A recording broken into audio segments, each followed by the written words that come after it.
Muy bien, vamos a ver el Gran Cisma de Occidente. Debido al peligro y las amenazas del pueblo, fue entronizado y coronado, y se llamó Papa y Apostólico. Pero según los santos padres y la ley eclesiástica, debería ser llamado apóstata, anatema, anticristo y burlador y destructor de la fe. Esto lo dijo el cónclave rebelde contra Urbano VI. El sueño de Catalina de Siena parecía haberse cumplido cuando Gregorio XI llevó el papado de regreso a Roma. Pero las condiciones políticas que habían dado lugar a la cautividad babilónica de la Iglesia no habían desaparecido. Pronto las dificultades fueron que Gregorio llegó a considerar la posibilidad de regresar a Aviñón, y probablemente lo hubiera hecho de no haber sido porque la muerte lo sorprendió.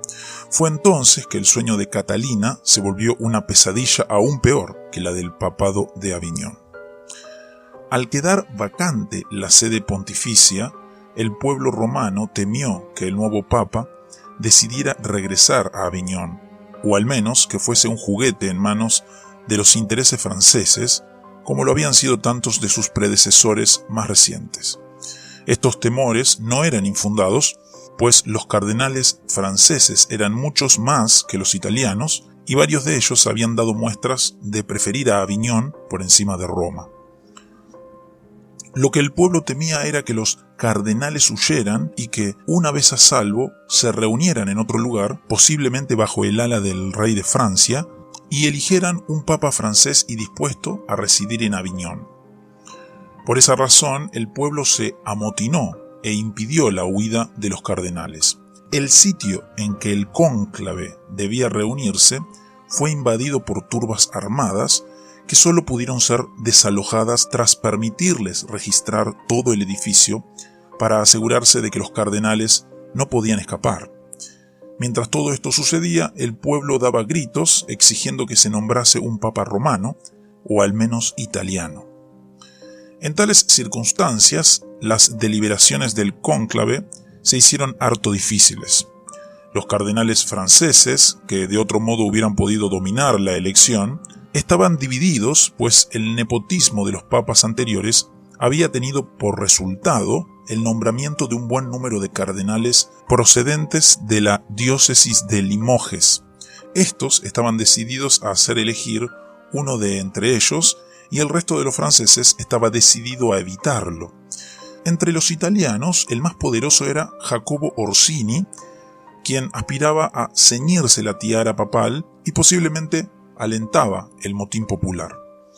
A la postre, mientras el pueblo gritaba en la planta baja del edificio, los cardenales reunidos en el piso alto decidieron elegir a Bartolomé Prignano, arzobispo de Bari. Aunque este no era romano, al menos era italiano, y con ello el pueblo se calmó.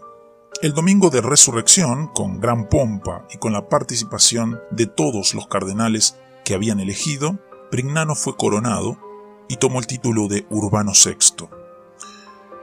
En medio de aquella iglesia corrompida, la elección de Prignano pareció ser un acto providencial. De origen humilde y costumbres austeras, no cabía duda de que el nuevo papa se dedicaría a la reforma de que tan necesitada se hallaba la iglesia. Por tanto, era inevitable que chocara con los cardenales, quienes estaban acostumbrados a llevar vidas ostentosas, y para muchos de los cuales su oficio era un modo de enriquecerse ellos y sus familiares. Luego, aunque Urbano hubiera sido un hombre cauto y comedido, su posición sería siempre difícil. Pero Urbano no era ni cauto ni comedido. En su afán de erradicar el absentismo, llamó traidores y perjuros a los obispos que formaban parte de su corte y que por tanto no estaban en sus diócesis. Desde el púlpito tronó contra el lujo de los cardenales y después declaró que cualquier prelado que recibiera cualquier regalo era por ello culpable de simonía y merecía ser excomulgado. En sus esfuerzos por librar al papado de la sombra de Francia, decidió nombrar un número tan grande de cardenales italianos que los franceses perdieron su poder, y luego, antes de hacer el nombramiento, cometió la indiscreción de anunciarles sus proyectos a los franceses. Todo esto no era más que la tan ansiada reforma que añoraban los fieles en diversas partes de la cristiandad. Pero al ganarse la enemistad de los cardenales, Urbano lo hizo de tal modo que pronto se empezó a decir que estaba loco, y sus acciones en respuesta a tales rumores eran tales que parecían confirmarlos. Además, al mismo tiempo que se declaraba campeón de la reforma de la Iglesia, tomaba medidas para colocar a sus parientes en encumbradas posiciones, tanto eclesiásticas como laicas. Por tanto, sus contrincantes podían decir que lo que le movía no era el celo reformador, sino la sed de poder. A la postre, los cardenales lo fueron abandonando. Primero los franceses y después los italianos huyeron a Anagni y allí declararon en el manifiesto que hemos citado al principio que Urbano había sido elegido cuando el cónclave no tenía libertad de acción y que tal elección, arrancada a la fuerza, no era válida. Al hacer tal declaración, se olvidaban de que casi todos ellos habían estado presentes no solo en la elección, sino también en la proclamación y la coronación de Urbano, y que ni uno solo había alzado la voz en protesta. Y se olvidaban también de que durante varios meses habían formado parte de la corte de Urbano, tomándole por verdadero papa y sin poner en duda la validez de la elección.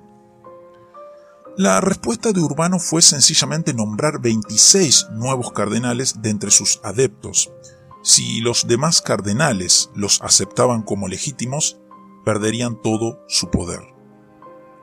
Por tanto, no les quedaba otra salida que declarar que, puesto que la elección de Urbano no era válida, los recién nombrados cardenales no lo eran de veras y proceder entonces a la elección de un nuevo papa. Reunidos en cónclave, los mismos cardenales, excepto uno, que habían elegido a Urbano y que por algún tiempo lo habían servido, eligieron a un nuevo pontífice. Los cardenales italianos que estaban presentes se abstuvieron de votar, pero no protestaron. Surgió así un fenómeno sin precedentes en la historia del cristianismo. En varias ocasiones anteriores había habido dos personas que declaraban ser el papa legítimo, pero ahora por primera vez había dos papas elegidos por el mismo colegio de cardenales. Uno de ellos, Urbano VI, había sido repudiado por los que lo eligieron y por tanto había creado un nuevo colegio de cardenales. El otro, que tomó el título de Clemente VII, gozaba del apoyo de los cardenales que representaban la continuidad con el pasado. Luego, toda la cristiandad occidental se vio obligada a decidirse por uno u otro pretendiente. La decisión no era fácil. Urbano VI había sido elegido legítimamente, a pesar de las tardías protestas de quienes lo eligieron. Su rival, en el hecho mismo de tomar el nombre de Clemente, se mostraba dispuesto a seguir la tradición del papado en Aviñón.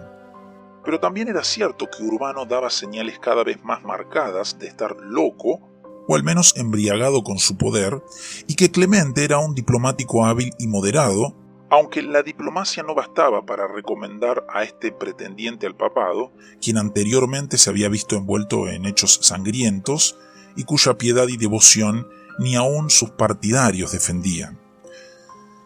Tan pronto como fue electo, Clemente trató de adueñarse de Roma, donde se hizo fuerte en el castillo de San Ángel, pero a la postre fue derrotado por las tropas de Urbano y se vio obligado a retirarse de Italia y establecer su residencia en Aviñón. El resultado fue que a partir de entonces hubo dos papas, uno en Roma y otro en Aviñón, y cada uno de ellos inmediatamente envió legados por toda Europa, tratando de ganar el apoyo de los soberanos. Como era de esperarse, Francia optó por el Papa de Aviñón, y en esa decisión le siguió Escocia, su vieja aliada en la guerra contra Inglaterra. Este último país siguió el curso opuesto, pues el Papa de Aviñón era contrario a sus intereses nacionales. También Escandinavia, Flandes, Hungría y Polonia se declararon a favor de Urbano. En Alemania el emperador hizo lo mismo, pues era aliado de Inglaterra contra Francia. Pero muchos de sus nobles y obispos independientes se opusieron a esa decisión y vacilaron entre los dos pretendientes. En la península ibérica, Portugal cambió de parecer varias veces.